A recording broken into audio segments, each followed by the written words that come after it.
மீண்டும் உங்களை நாம் சந்திப்பதிலே மிக்க மகிழ்ச்சி அடைகின்றோம். நான் இலங்கையில் இருந்து பதுளை போதனா வைத்தியசாலையில் இருந்து வைத்தியர் கிருஷான் வேதநாயகம். மாரடைப்பு நோய் அல்லது ஹார்ட் அட்டாக் ஏற்படுவதற்குரிய பாதகமான காரணிகளை பற்றி நாங்கள் பார்த்து கொண்டிருக்கின்றோம். இன்று அடுத்ததாக முக்கியமான இன்னும் ஒரு விடயத்தை பற்றி பார்க்க போகிறோம். எங்களுடைய உணவு பழக்க வழக்கங்கள், அதாவது டயட்டரி ஹேபிட்ஸ். எனவே உணவு பழக்க வழக்கங்கள் என்று சொல்லுகின்ற போது உங்களுக்கு தெரியும், இன்று இந்த நவநாகரிக உலகத்திலே அனைவருமே இந்த விரைவு உணவுகள், ஃபாஸ்ட் ஃபுட்டுக்கு நாங்கள் எல்லாருமே பழக்கப்படுத்தி கொண்டு விட்டோம். எனவே சிறுவர்களாக இருந்தாலும் சரி, பெரியவர்களாக இருந்தாலும் சரி, இந்த அதிவிரைவு உணவுகளை நாங்கள் உண்பதிலே மிகவும் மும்முரம் காட்டி வருகின்றோம். அதே நேரத்திலே வீட்டிலே சமைத்த உணவுகளை சாப்பிடாமல் கடைகளிலே சமைக்கப்பட்ட உணவுகளை சாப்பிட நாம் பழகி கொண்டு விட்டோம். ஏனெனில் வீட்டு உணவுகளை விட கடைகளிலே சமைக்கப்பட்ட உணவுகளிலே இருக்கின்ற ருசியினுடைய தன்மை.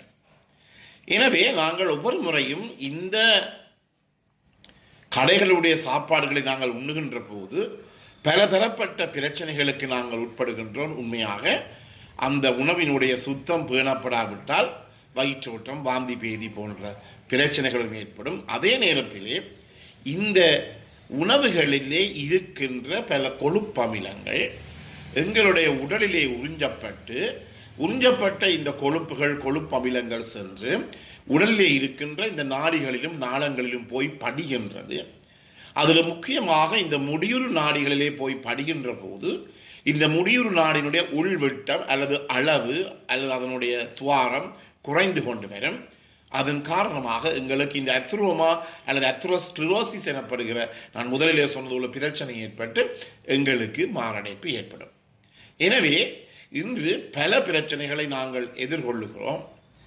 நான் இந்த நிகழ்ச்சியை கேட்டுக்கொண்டிருக்கின்ற பெற்றோருக்கு சொல்லுகின்ற அறிவுரை, பல பேர் எங்களிடம் வந்து கதைக்கின்ற போது நான் சொல்லுகின்ற அறிவுரை, பெற்றோர்கள் சொல்லுகின்ற ஒரு குறை என்னவென்றால், என்னுடைய பிள்ளைகள் கடைச்சோறு தான் சாப்பிடுகின்றது, வீட்டு சாப்பாடு சாப்பிடவில்லை என்று சொல்வதை நான் கேட்டிருக்கின்றேன். இதற்குரிய முக்கிய காரணம் என்னவென்றால், சிறு வயதிலே இருந்தே இந்த பிள்ளைகளுக்கு கடையிலே உணவெடுத்து பழக்கப்படுத்தின பிற்பாடு அந்த பிள்ளைகள் பெரியவர்களாக வளர்ந்த பிற்பாடு வீட்டு உணவை சாப்பிடும் என்று சொல்லி நாங்கள் ஒருபோதுமே வற்புறுத்த முடியாது. எனவே பெற்றோர்களாக உங்களுக்கு நாங்கள் சொல்லுகின்ற ஒரு அறிவுரை என்னவென்றால், இயலுமான மட்டும் உங்களுடைய பிள்ளைகளுக்கு நீங்கள் கடைகளுடைய உணவுப் பொருட்களை கொடுக்காமல் இயன்ற அளவு நீங்கள் என்ன செய்ய வேண்டும், வீடுகளிலே தயாரிக்கப்பட்ட உணவுகளை கொடுக்க வேண்டும். அதே நேரத்திலே இவ்வாறு கடைகளிலே பலதரப்பட்ட பொருட்கள் சேர்க்கப்பட்டு உணவுகள் தயாரிக்கப்படுகிறதோ அதே நீங்கள் வீடுகளிலேயே தயாரித்து கொள்ளுகின்ற போது ஒன்று சுத்தமாகவும் இருக்கும், இரண்டாவதாக இந்த மாரடைப்பு போன்ற பிரச்சனைகள் ஏற்படாமலும் எங்களை நாங்கள் தவித்துக் கொள்ள முடியும். எனவே இதில் இருந்து நாங்கள் பாதுகாப்பு பார்க்க வேண்டிய ஒன்று என்னவென்றால், உணவு பழக்க வழக்கம் மிகவும் முக்கியமானது, மிகவும் அவசியமானது. எனவே இந்த உணவு பழக்க வழக்கத்தை நாங்கள் மாற்றாவிட்டால் என்ன நடைபெறும் என்றால், எங்களுக்கு இந்த மாரடைப்பு நோய் ஏற்படுவதற்குரிய சந்தர்ப்பங்கள் ஏற்படும். எனவே இயலுமான மட்டும் நாங்கள் என்ன செய்ய வேண்டும், இந்த சரியான உணவு பழக்கத்தை நாங்கள் பழக்கிப்படுத்திக் கொள்ள வேண்டும். சிறு வயதிலே இருந்து 5 வளையாதது 50 வளையுமா, இது ஒரு மிகவும் உன்னதமான ஒரு பழமொழி. எனவே 50 வயசு பிறகு கடைகள் சாப்பிட வேண்டாம் என்று சொன்னால் அது பெரிய பிரச்சனையாக இருக்கின்றது. அதே நேரத்திலே இந்த ஆண்களை எடுத்துக்கொண்டால் உங்களுக்கு தெரியும், பெண்களை விட ஆண்களுக்குத்தான் இந்த மாரடைப்பினுடைய அளவு கூடுதலாக இருக்கின்றது. எனவே பல இடங்களில் நாங்கள் யோசிப்பது என்ன, இந்த பழைய கால சிந்தனை இருக்கின்ற போது ஆண்கள் குஸ்னிக்கு போக முடியாது, ஆண்கள் போய் சமைக்க முடியாது, எல்லாம் பிழையான கருத்து. எனவே இந்த ஆண் பிள்ளைகள் எல்லாம் பல்கலைக்கழகத்திலேயோ அல்லது காலேஜஸ்லேயோ கல்லூரிகளிலோ இருக்கின்ற போது அவர்கள் தங்களுக்குரிய உணவை தயாரிக்காமல் கடைகளிலே இந்த உணவுகளை வாங்க பழக்கப்படுத்திக் கொள்கிறார்கள். எனவே கடைகளிலே இந்த உணவுகளை வாங்க பழக்கப்படுத்திக் கொள்கின்ற போது இந்த மாரடைப்பு போன்ற பலதரப்பட்ட பிரச்சனைகளை எதிர்கொள்ள வேண்டிய நேரிடும். எனவே நாங்கள் என்ன சொல்லுவோம் என்றால் அனைவருமே இதை பழக்கப்படுத்தி கொள்ள வேண்டும். எனவே சிறு வயதில் இருந்தே பிள்ளைகளுக்கு தங்களுக்கு தேவையான உணவுப் பொருட்களை தயாரிக்க அவர்கள் பழக்கப்படுத்தி கொள்ள வேண்டும்.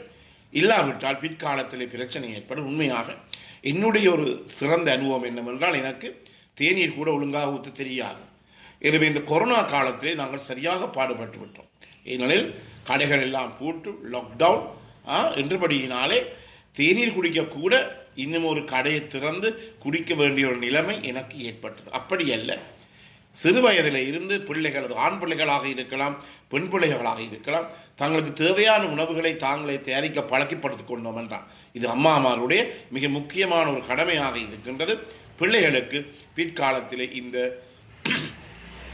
மாரடைப்பு நோய் ஏற்படாமல் தவிர்த்துக் கொள்ள முடியும். எனவே உணவு பழக்க வழக்கம் என்பது மிக முக்கியமான ஒன்று. எனவே இவ்வளவு நாளும் இவ்வளவு நேரமும் நான் சொன்ன விடயங்கள் என்னவென்றால், இந்த மாரடைப்பு நோக்கி கூடுதலான அளவு பாரதூரமான பிரச்சனைகளை கொடுக்கின்ற விடயங்களை பற்றி தான் பார்த்தோம். இப்போது நாங்கள் பார்க்க போகிற காரணிகள் என்னவென்றால், அதை நாங்கள் வீக் அசோசியேஷன் என்று சொல்லுவோம். அதாவது இவைகள் இருக்கிறபடியினாலே கட்டாயமாக மாரடைப்பு ஏற்படும் என்று அல்ல, ஆனால் சில நேரங்களிலே ஏற்படலாம். இதைத்தான் நாங்கள் வீக் அசோசியேஷன் என்று சொல்லுவோம். அதில் முக்கியமானது என்ன? எங்களுடைய பர்சனாலிட்டி, அதாவது உளநிலை. எனவே உங்களுக்கு தெரியும், சொல்லப்பட்டது, ஒரே ஓடி திரிந்து, ஒரே பிரச்சனைப்பட்டு, ஒரே கோபப்பட்டு, அல்லது ஒரே டென்ஷனாக இருந்து வேலை செய்பவர்களுக்கு இந்த மாரடைப்பு நோய் ஏற்படுவதே அளவு மிக அதிகமாக இருப்பதாக கண்டுபிடிக்கப்பட்டுள்ளது. ஆனால் இது 100% அல்ல. அதாவது பர்சனாலிட்டி, அவருடைய உளநிலை, மனநிலை எல்லாத்தையும் நாங்கள் பேண வேண்டும். இதற்காகத்தான் நாங்கள் என்ன சொல்கிறோம், பலதரப்பட்ட ரிலாக்ஸேஷன், மனதை நிம்மதியாக வைத்திருக்கக்கூடிய பலதரப்பட்ட ரிலாக்ஸேஷன் டெக்னிக்ஸ் இருக்கிறது. முக்கியமாக யோகா இருக்கிறது. அது மிகவும் ஒரு நன்மை பயக்கக்கூடிய ஒரு ரிலாக்ஸேஷன். அதே நேரத்தில் வீடுகளில் நாங்கள் செல்ல பிராணிகளை வளர்க்கலாம்.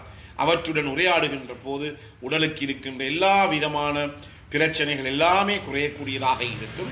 அதே நேரத்தில் எப்போதுமே அமைதியான ஒரு சுபாவம், ரிலாக்ஸேஷன், எப்போதுமே ரிலாக்ஸாக, அமைதியாக, ஓய்வாக இருக்கின்ற ஒரு மனநிலையை நாங்கள் சிறு வயதிலேயே வளர்த்து கொள்ள வேண்டும்.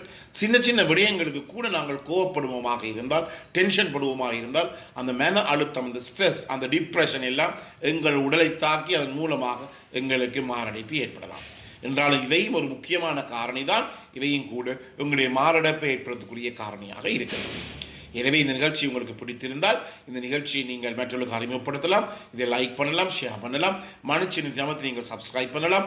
அதே நேரத்தில் மேலதிக தகவல் வேணுமாக இருந்தால் 0094-7735-62-45 பிறந்திருக்கும் நாள் உங்கள் அனைவருக்கும் இனிய பொழுதாக அமைய அனைவருக்கும் பொதுவான இறைவனை வேண்டி விடை பெறுகின்றேன்.